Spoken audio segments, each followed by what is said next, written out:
నమస్తే ఆర్బీసీ ఆధ్యాత్మ ప్రేక్షకులకి స్వాగతం. ప్రస్తుతం మనతో పాటు రామకృష్ణ గారు ఉన్నారు. వారు వేద విద్యని అభ్యసించి ప్రస్తుతం విశాలాక్షి అమ్మవారి గుడిలో వారి సేవల్ని అందిస్తూ ఉన్నారు. అయితే అమ్మవారి గురించి ఎంతో అద్భుతంగా మనకి వివరణ ఇచ్చారు, లలితా సహస్రనామం గురించి. కానీ ఫస్ట్ ఎపిసోడ్లో బాల గురించి ఎంతో అద్భుతంగా చెప్పారు. చూడని వాళ్ళు సజెషన్లో ఆ వీడియో సజెషన్ ఉంటుంది, చూడొచ్చు. బాల గురించి మీరు చెప్తున్నప్పుడు అమ్మవారు శ్రీచక్రంలోకి వెళ్ళారు, శ్రీచక్రంలో ఉంటారు అని చెప్పేసి అంటూ ఉన్నారు కదా. అయితే అలా అమ్మవారు వెళ్ళిన వారు ఏ విధంగా పూజలు అందుకుంటూ ఉన్నారు బాలరూపకంగా, అలాగే అక్కడి నుంచి ఆవిడ అనుగ్రహం ప్రజలకి ఎలా అందిస్తున్నారు అని అంటారు. అమ్మవారికి ఆ యొక్క రహస్యనామంలో చెప్పబడినటువంటి మరి ఇంకో విశేషమైనటువంటి నామం ఏమిటి అని అంటే బాలా లీలా వినోదిని నమః. ఆ బాలా త్రిపుర సుందరి అమ్మవారు లీలా వినోదినిగా ఉంటుందిట. అంటే ఎప్పుడూ కూడా చిన్నపిల్లల్ని మనం ఎప్పుడైనా పలకరిస్తే ఎట్లాగైతే నవ్వుతూ మాట్లాడతారో మనతోటి, ఎట్లా అయితే పలకరించిన వెంటనే నవ్వుతారో వారు, చిన్న బాలలు ఉన్నారనుకోండి, ఒక 3 నెలలు 4 నెలలు బాలలు ఉన్నారనుకోండి, వారిని మనం ఏదైనా వారితో మాట్లాడడానికి ప్రయత్నం చేసినప్పుడు వారు చిన్న చిరునవ్వు నవ్వుతారనమాట. దాన్ని లీలా వినోదిని అని అంటారు. ఆ బాలా త్రిపుర సుందరి అమ్మవారు అక్కడికి వెళ్ళి శ్రీచక్రం కానివ్వండి, లేదా ఆ యొక్క ఏదైనా విశేషమైనటువంటి అమ్మవారి దేవాలయానికి వెళ్ళినప్పుడు ఆ అమ్మవారి దగ్గర ఈ నామస్మరణ చేయటం ద్వారా అమ్మవారు అక్కడ ఉన్నటువంటి నవజప వర్ణాం సుషుమ్నాలయాం, అమ్మవారు అక్కడ ఎందుకు ఉంది అంటే ఆవిడ ఎవరి యొక్క రూపంలో ఉన్నది అక్కడ బాలా త్రిపుర సుందరి అని అంటే, బాలాం పాల విలోచనాం నవజప వర్ణాం సుషుమ్నాలయాం శ్రీచక్ర ప్రియబిందు తర్పణపరాం శ్రీరాజరాజేశ్వరి. రాజరాజేశ్వరిగా అమ్మవారు శ్రీచక్రంలో ఉన్నటువంటి రాజరాజేశ్వరిగా, అట్లానే ఆ శ్రీచక్రంలోకి వెళ్ళినటువంటి బాలా త్రిపుర సుందరిగా ఆవిడ అక్కడి నుంచి నవజప, ఎవరైతే 9 సంఖ్యలో జపం చేస్తారో అమ్మవారికి, ఆ 9 సంఖ్యలో జపం చేసి అమ్మవారికి ఎవరైతే స్మరణ చేస్తారో, అంటే అందరికీ పూజింప చేసుకోవడానికి వీలు పడదు కొన్ని సందర్భాలలో. నేనేదో ఇప్పుడు బండి మీద వెళ్తున్నానండి, నేను అమ్మవారికి పూజ చేస్తూ వెళ్ళలేను కదా అని చెప్పేసి అనుకునేటువంటి వాళ్ళు, ఆలోచన చేసేటువంటి వాళ్ళు ఉంటారు. అలాగే 9 సంఖ్యలో అంటే ఎలాగంటే 9 సార్లు, 900 సార్లు, అట్లా 90 సార్లు, అట్లా 9 సంఖ్యలో అమ్మవారికి 9 సంఖ్యలో చేయటం ద్వారా అమ్మవారికి విశేషమైనటువంటి ఫలితాన్ని ఇస్తుంది. అట్లనే కాంచీ మహానగరంలో కామాక్షి అమ్మవారి ఆలయంలో కూడా మనకి ఏదైనా బాగా తీరుకోలేనటువంటి సమస్య ఉన్నప్పుడు అమ్మవారి దగ్గరికి వెళ్ళి 9 ప్రదక్షిణాలు చేసి, ఆ 9 ప్రదక్షిణాలు చేసిన వెంటనే అమ్మవారి ఎదురు కూర్చొని అమ్మవారికి మన సమస్య చెప్పడం ద్వారా మనకు ఉన్నటువంటి ఇంకా సమస్యలో నుంచి తేరుకోలేమేమో అని అనుకున్నటువంటి సమస్య కూడా ఆ 9 ప్రదక్షిణాల ద్వారా తీసివేసేస్తుందట అమ్మవారు. అంతటి శక్తి ఎవరి దగ్గర ఉన్నది అని అంటే బాలా త్రిపుర సుందరి అమ్మవారిలో ఉంది. అంటే మనం విశేషంగా చెప్పుకుంటున్నాం, విశేషంగా చెప్పుకోబడినటువంటి నామాలు కూడా కామాక్షి అమ్మవారు కానీ, మీనాక్షి అమ్మవారు కానీ, లేదా విజయవాడ వెళుతూ విజయవాడ కనకదుర్గ అమ్మవారు కానీ, ఈ అమ్మవార్లందరూ కూడా మూల ప్రకృతి వ్యక్త స్వరూపిణి. మూలంగా ఎక్కడ ఉంది అమ్మవారు అని అంటే బాలలో ఉంది. ఆ బాలే మిగతా దేవతలందరి దగ్గరికి కూడా వెళ్ళి మిగతా దేవతలందరూ కూడా వారిచ్చేటువంటి ఫలితాన్ని తీసుకొచ్చుకునేటువంటి శక్తిని ఇచ్చేటువంటి ఆవిడ ఈ బాలా త్రిపుర సుందరి అమ్మవారు. కాబట్టి ఈ బాలా త్రిపుర సుందరి అమ్మవారిని బాలాం పాల విలోచనాం నవజప వర్ణాం సుషుమ్నాలయాం, ఆ యొక్క అమ్మవారికి విశేషంగా శ్రీ విద్యా సాంప్రదాయంలో అమ్మవారికి విశేషమైనటువంటి అర్చన ఏమిటి అని అంటే తర్పణం. అమ్మవారికి తర్పణం చేయటం విశేష అర్చనం. అమ్మవారికి తర్పణం విశేషమైనటువంటి అర్చనం. ఆ విశేషమైనటువంటి అర్చనం చేయటం ద్వారా అమ్మవారు ఆనందింప చెందుతుంది. అక్కడి నుంచి అమ్మవారు ఉన్నటువంటి శక్తిని అంతటినీ కూడా ఆ సూర్యకాంతి వల్లే ప్రజ్వలిస్తుంది అని చెప్పేసి ఆ యొక్క మూలంలో చెప్పబడి ఉన్నది. అంటే ఇది ఏ విధంగా చేస్తారు? శ్రీచక్ర నవావరణార్చన అంటారు. ఆ శ్రీచక్ర నవావరణార్చన చేసేటప్పుడు అమ్మవారికి మొట్టమొదటి ఆవరణ దగ్గర నుంచి ఆఖరి ఆవరణ వరకు కూడా నవావరణ, అంటే అక్కడ కూడా 9 సంఖ్యలోనే ఆవరణ ఉంది.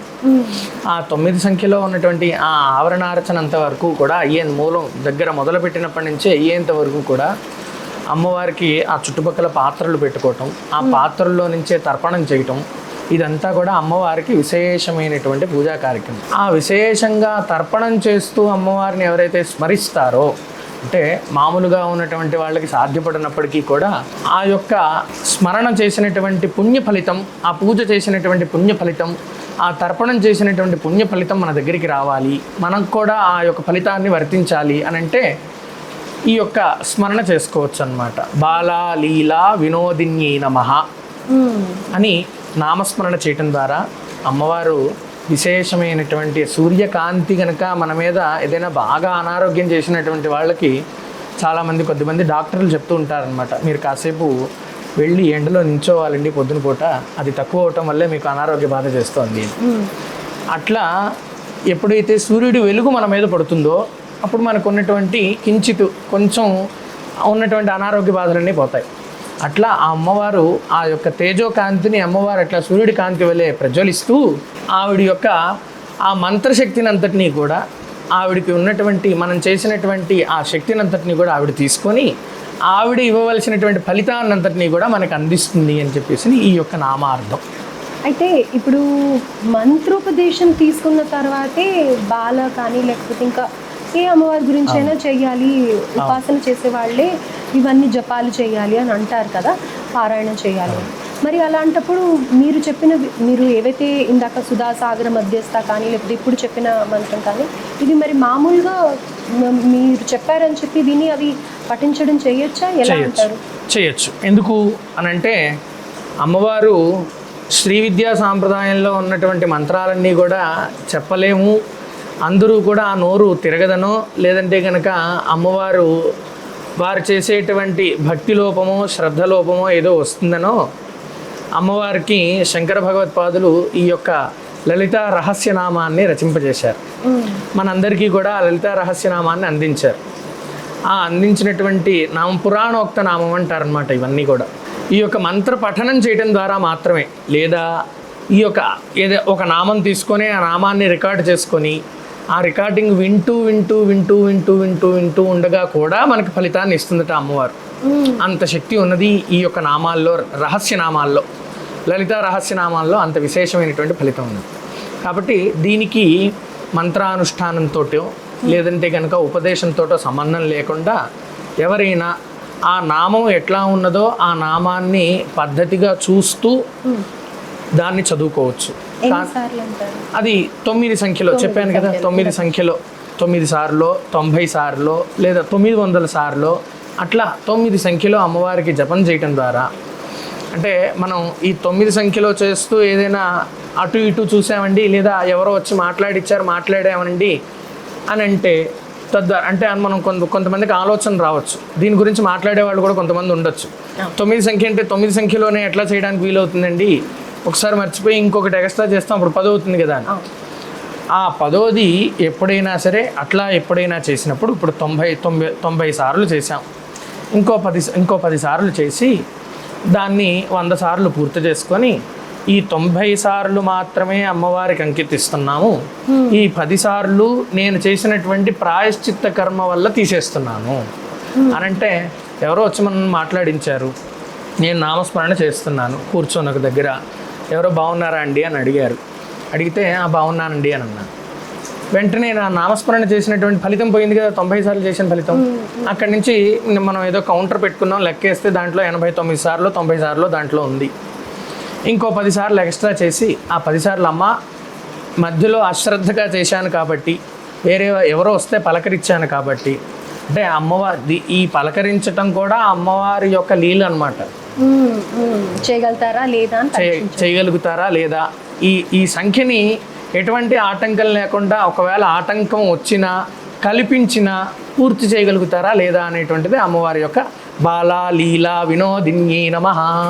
ఈ నామంలోనే ఆవిడ యొక్క లీలంతా కూడా ఉన్నది అని చెప్పేసి విశేషమైనటువంటి నామం. కాబట్టి ఆ 90 సార్లు సంఖ్య చేసిన తర్వాత ఒక 10 సార్లు చేసుకొని అదనంగా చేసి, అమ్మ ఇది ప్రాయశ్చిత్తంగా నీకు వదిలేస్తున్నాను. అంటే మనం ఒక పూజ చేసిన తర్వాత బుద్ధిహీనం, క్రియాహీనం అని చెప్తాం, ఇలా చెప్తాం కదా, అదే విధంగా మనం చేసిన ఎక్కువ నంబర్ని కూడా ఈ విధంగా అమ్మవారికి అమ్మ ఇది అంటే వేరే విధంగా కాదు, కానీ నేనేదో ప్రాయశ్చిత్తం చేశాను కాబట్టి ఆ ప్రాయశ్చిత్తార్థం ఈ 10 సార్లు నీకు అర్పిస్తున్నానమ్మా, ఈ 90 సార్లు నీకే అర్పిస్తున్నాను, కానీ ఈ 10 సార్లు కూడా ఎందుకు, నేను ఏదైనా తప్పు చేస్తే ఆ 90% తప్పు నా మీద లేకుండా ఉండటం కోసం మాత్రమే ఇది నీకు అర్పిస్తున్నాను అని చెప్పేసి అమ్మవారికి ఆ 10 సార్లు కూడా అర్పించడం ద్వారా మనం చేసినటువంటి 90 సార్లు 9 సార్లు 900 సార్లు చేసినటువంటి సంఖ్యా ఫలితం పరిపూర్ణంగా మన మీద వర్తిస్తుంది.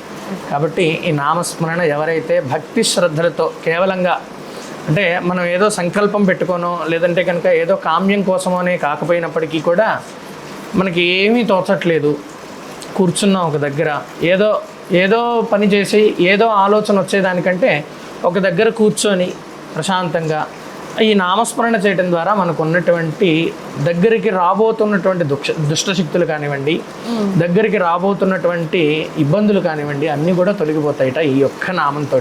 ఎందుకనంటే అమ్మవారిని స్మరణ చేయటమే, అమ్మవారి ఈ నామం చెప్పటమే చాలా ఆనందకరంగా చెప్పిందట. బాలా లీలా వినోదిన్యే నమః అని చెప్పేసి అమ్మవారు అంతటి లీలతోటి ఉంటుందని, అంతటి శక్తి కలదని అని చెప్పేసి ఈ బాలా త్రిపుర సుందరి అమ్మవారు చెప్పడం. కనుక ఈ నామస్మరణ చేయటం ద్వారా కలియుగంలో అందులోనూ విశేషమైనటువంటి ఫలితం ఏమిటి అని అంటే ఎక్కడొస్తుంది అని అంటే పూజ చేస్తే కూడా అంత ఫలితం రాదట కలియుగంలో. కానీ ఒకే ఒక పని చేస్తే కలియుగంలో విశేషమైనటువంటి ఫలితం ఇస్తారట. ఫలితం ఎక్కడంటే కలౌ స్మరణాను ముక్తి. కలియుగంలో నామస్మరణ చేయటం ద్వారా వచ్చేటువంటి ముక్తే వేరుట.